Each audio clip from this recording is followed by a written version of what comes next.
Hello everyone, good morning to all. Most welcome on my YouTube channel JD classes academy. आज class 10 से related topic को हम discuss करेंगे, arithmetic progression, जो कि बहुत ही इम्पोर्टेंट है। ओके, क्लास 10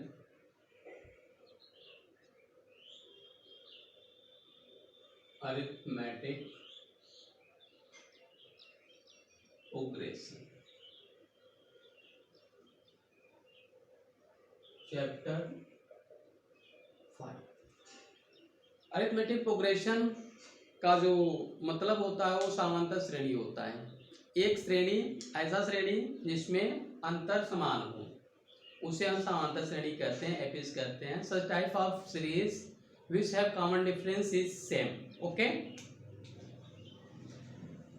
सीरीज कुल मिलाकर अगर देखा जाए तो तीन तरह के होते हैं: arithmetic progression, geometric progression and harmonic progression. हमें सिर्फ क्लास 10 में इसको ही पढ़ना है, अरिथमेटिक प्रोग्रेशन को ही पढ़ना है। बाकी जो दो ज्योमेट्रिक और हार्मोनिक हैं, ये इंटरमीडिएट में आप लोग पढ़ेंगे क्लास 12 में। ओके, तो आज हम लोग इंट्रोडक्शन सीखते हैं अरिथमेटिक प्रोग्रेशन का। कोशिश रहेगा कि आप लोगों को अच्छा समझ में आएगा। ओके,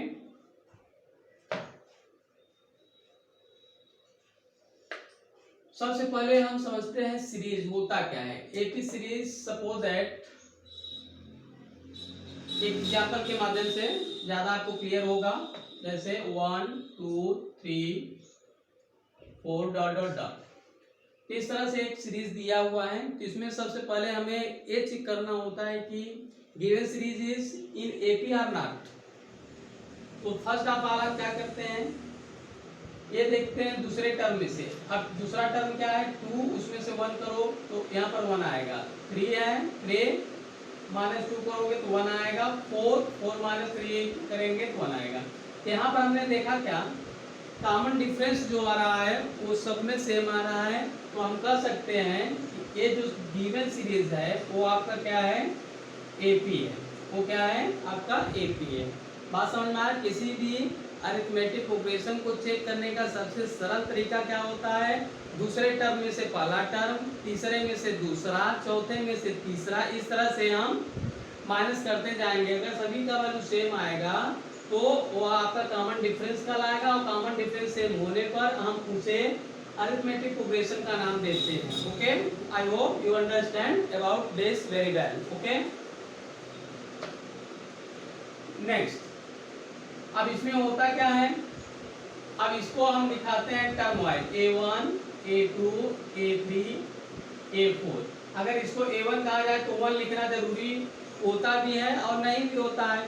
तो यहाँ पर हम A को क्या दिखाते हैं, A को बोलते हैं first term, A is first term. और B क्या होता है आपका, A2 माइनस A1। अभी जस्ट मैंने बताया कि दूसरे का पहले में से, इसको आप A1 भी लिख सकते हैं, ठीक है। A1 इक्वल A भी आप लिख सकते हैं, ठीक है। अगर A लिखा है तो मतलब एक ही तो है। अब यहाँ पर A2 minus A3 minus A2 and A4 minus A3। तो यहाँ पर अगर इन दो तीनों का वैल्यू, ठीक है, इस तरह से करने पे D जो वैल्यू आएगा वही आपका कॉमन डिफरेंस होगा, जिसे हम स्मॉल लेटर D से शो करते हैं। तो D is common difference. Okay, note it.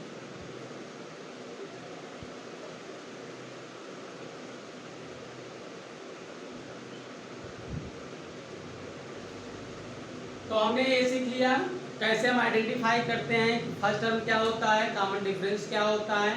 Common difference को आप दूसरे वाले टर्म से पहले टर्म को माइनस कर दोगे, तीसरे वाले में से दूसरे को कर दो, चौथे में से तीसरा, जितना टर्म दिया हो उसमें एक ज्यादा करके उससे कम वाले को क्या कर देना है, माइनस कर देना है। अगर इक्वल आता है तो आपका क्या होगा, कॉमन डिफरेंस होता है। कॉमन डिफरेंस के सेम होने पर ही हम उसको बोल सकते हैं कि वो एपी सीरीज में है। आइए अब to make a AP series. AP series को कैसे हम बनाते हैं, एपी सीरीज को कैसे बनाते हैं, इसके लिए फर्स्ट टर्म और कॉमन डिफरेंस की जरूरत होती है। Without common difference and first term we can not make any AP series.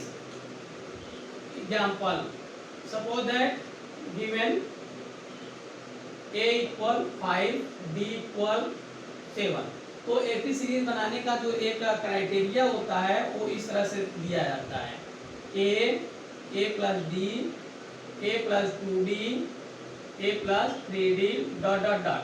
इसका मतलब ये हुआ ये सीरीज बनाने का क्राइटेरिया होता है। अगर आपको a पता है, d पता है, इसमें आप पुट करते जाओगे तो आपको एक सीरीज मिल जाएगा। आप देखिए यहाँ पर a का वैल्यू क्या है, 5 है, 5 रखा, 5 प्लस d का वैल्यू 7 है रखा, 5 प्लस 2 इंटू 7 रखा, a का मतलब 5, 3 इंटू 7।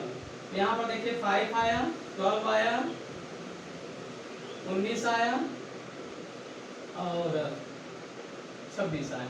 तो यहाँ पर आप देख सकते हैं मैंने आपको क्या बताया स्टार्टिंग में, कॉमन डिफरेंस सेम होना चाहिए।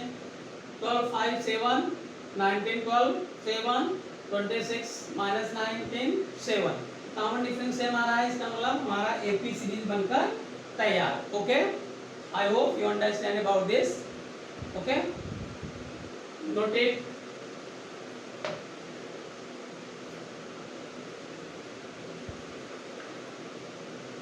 तो एक्सरसाइज 5.1 में यही दो पैटर्न दिया ही है कि कौन सा एपी सीरीज में है। अगर एपी सीरीज में है तो उसके आगे के टर्म को आप लिखिए। आगे के टर्म को कैसे लिखा जाएगा उसको देखिए। जैसे सपोज दैट अगर मैं कहूँ A3 टर्म है तो A3 को लिखने का तरीका क्या होता है, A जितना कहे उससे एक कम करके D यूज करिए। आप कोई भी आप, जैसे हमें A4 चाहिए, A4 टर्म मुझे चाहिए, मुझे नीड है A4 टर्म का, तो आपको करना क्या है, जितना रहे उसमें से एक कम करके उसके साथ D लगाइए, A को कॉमन रखिए आप, A3D। इस तरह से हम आपको कर सकते हैं। ठीक है, एक एग्जांपल देखिए। जैसे हमें मान लीजिए 2 4 6 ये दिया हुआ है और हमें चौथा देखिए फोर्थ टर्म A4 A5 मुझे चाहिए।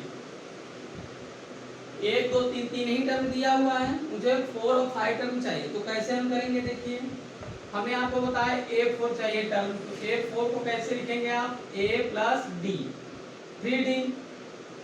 तो A तो आपका देखो जो पहला टर्म होता है वही आपका क्या होता है, A होता है, तो 2 रखा 3। अब D कैसे पता करते हैं, मैंने आपको क्या बताया था, दूसरे वाले में से पहला माइनस करिए, 4 माइनस 2 2 आएगा, 6 माइनस 4 2 आएगा, तो 2 कॉमन डिफरेंस हो रहा है, तो D का वैल्यू 2 हुआ, तो 2 प्लस 3 2 जा 6, तो ये आ जाएगा आपका 8।